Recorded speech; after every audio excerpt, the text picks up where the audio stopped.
Assalamualaikum warahmatullahi wabarakatuh. Perkenalkan, nama saya Kurniasari. Saya dari Program Studi Pendidikan Matematika Universitas Malikus Saleh.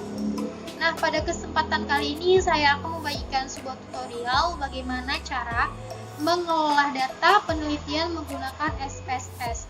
Di sini saya menggunakan SPSS versi 20. Baiklah, berikut langkah-langkah dalam penggunaan SPSS-nya.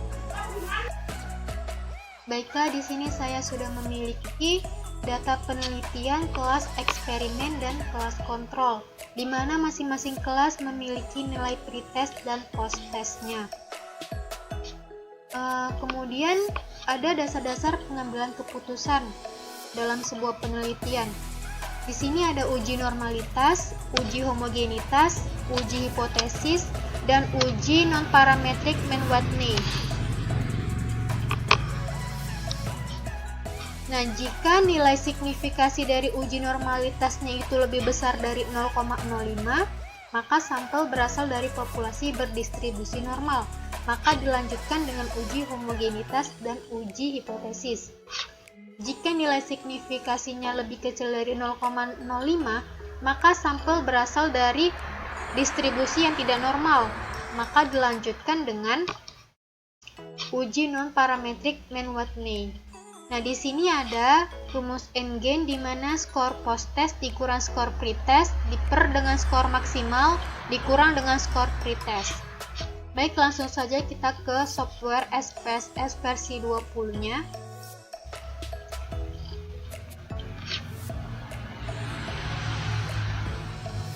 Di sini kita klik variable view.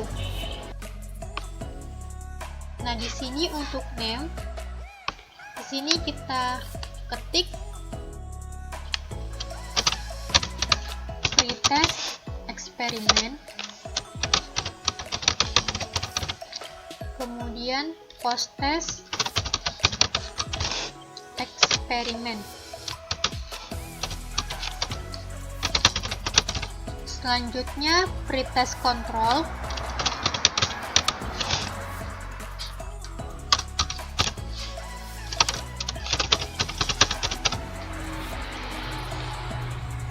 Lalu post-test control.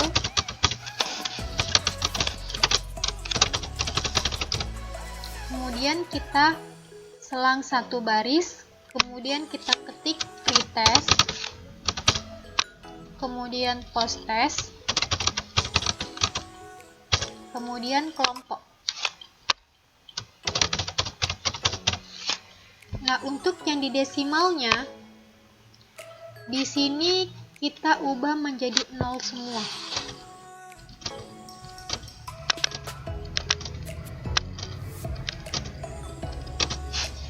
Dan untuk measure-nya ini kita ganti dengan nominal.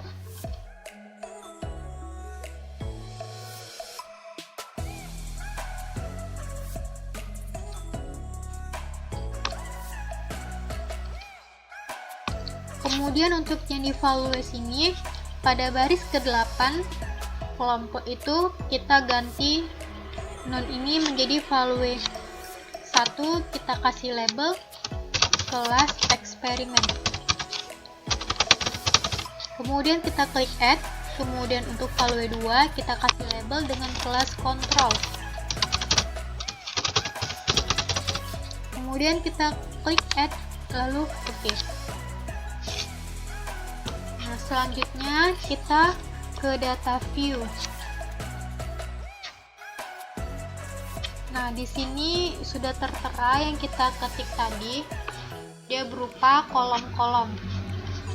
Nah, di sini kita ketik nilai dari skor pretest dan skor post-testnya. Ini bisa kita ketik satu-satu, atau bisa juga dengan copy dari Excel. Untuk mempersingkat waktu, maka kita copy dari Excel saja.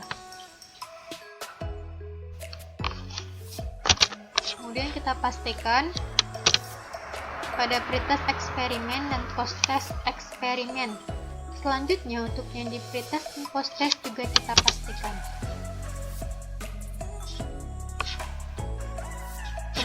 Kemudian untuk yang kelas kontrol juga kita copy dan pastikan pada pretest control dan posttest control, dan di bawah dari kelas eksperimen tadi juga kita pastikan. Kemudian untuk kelompok juga kita copy.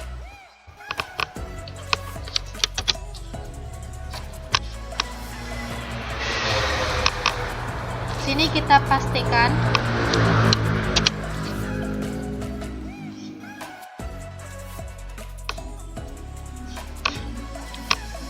dan untuk kelompok kelas kontrol juga kita copy.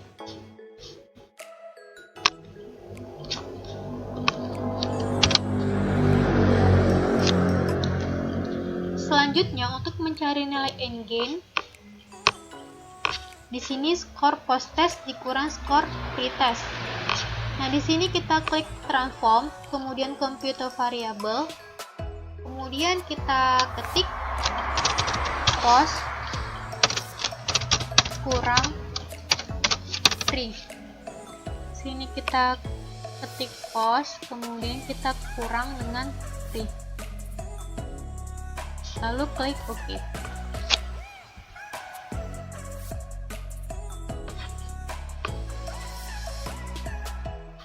Selanjutnya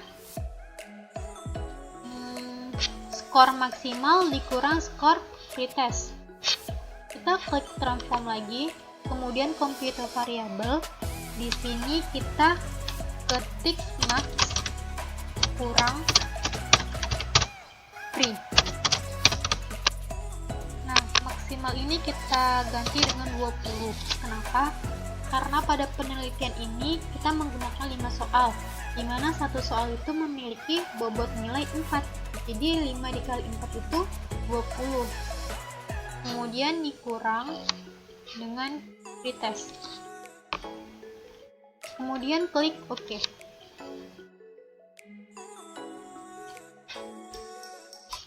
Oke, selanjutnya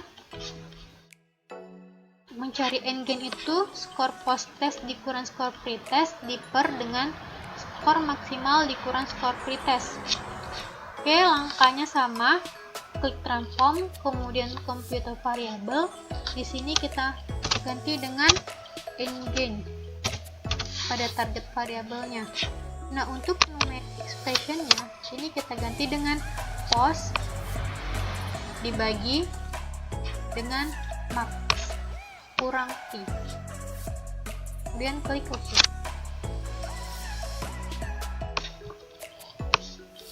Nah, di sini kita sudah mendapatkan nilai n-gain-nya. Kemudian kita mencari apakah data yang kita peroleh itu bersifat normal atau tidak. Nah, di sini kita klik analyze, kemudian klik descriptive statistik, kemudian klik explore. Nah, di sini kita masukkan n-gain pada dependent list dan masukkan kelompok pada factor list. Dan jangan lupa pada plot kita centang normality plot with test. Kemudian klik continue, lalu klik OK.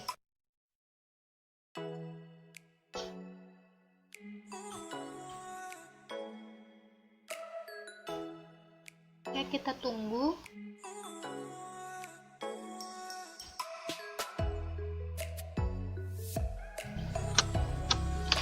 Nah, di sini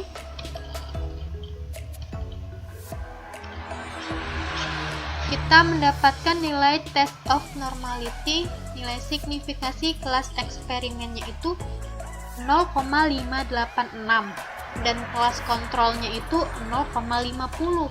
Menurut dasar-dasar pengambilan keputusan tadi, jika nilai signifikasinya lebih besar dari 0,05, maka sampel berdistribusi normal. Jika nilai signifikasinya itu lebih kecil dari 0,05, maka sampel tidak berdistribusi normal. Nah, karena kedua data yang kita peroleh itu lebih besar dari 0,05, maka data kita itu berdistribusi normal, maka dilanjut dengan uji homogenitas. Nah, di sini kita klik analyze, di sini kita klik compartment, kemudian klik one way ANOVA.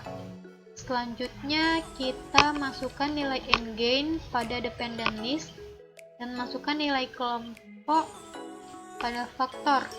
Dan jangan lupa pada option kita klik homogeneity, kita centang homogeneity of variance test, kemudian klik continue dan klik OK.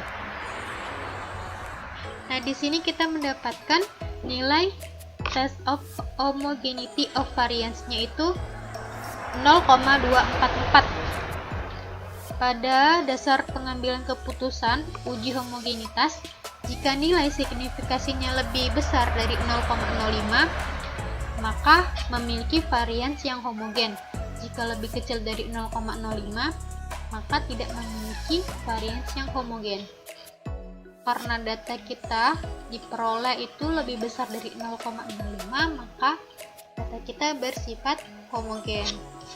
Selanjutnya, kemudian kita lanjut dengan uji hipotesis. Di sini kita klik analyze, kemudian compartment, kemudian independent sample t-test. Nah, di sini kita masukkan nilai n-gain pada test variabel, masukkan kelompok pada grouping variabel.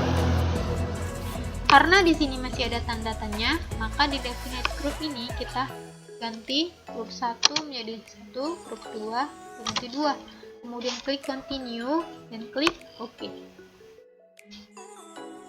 Nah, di sini kita sudah mendapatkan independent sample t-test. Nah, pada dasar pengambilan uji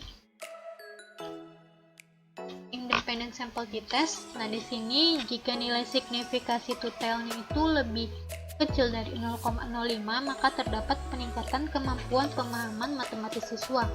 Nah, jika nilai signifikasi totalnya itu lebih besar dari 0,05, maka tidak terdapat peningkatan kemampuan pemahaman konsep matematis siswa.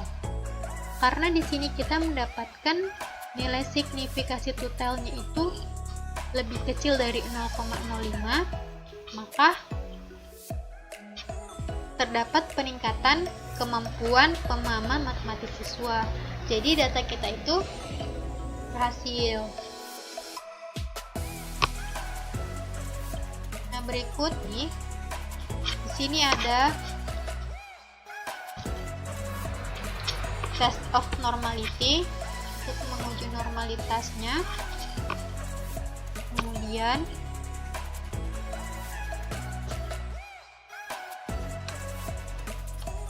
di sini ada test of homogeneity of variance untuk menguji apakah data kita itu homogen. Dan terakhir itu ada uji hipotesis.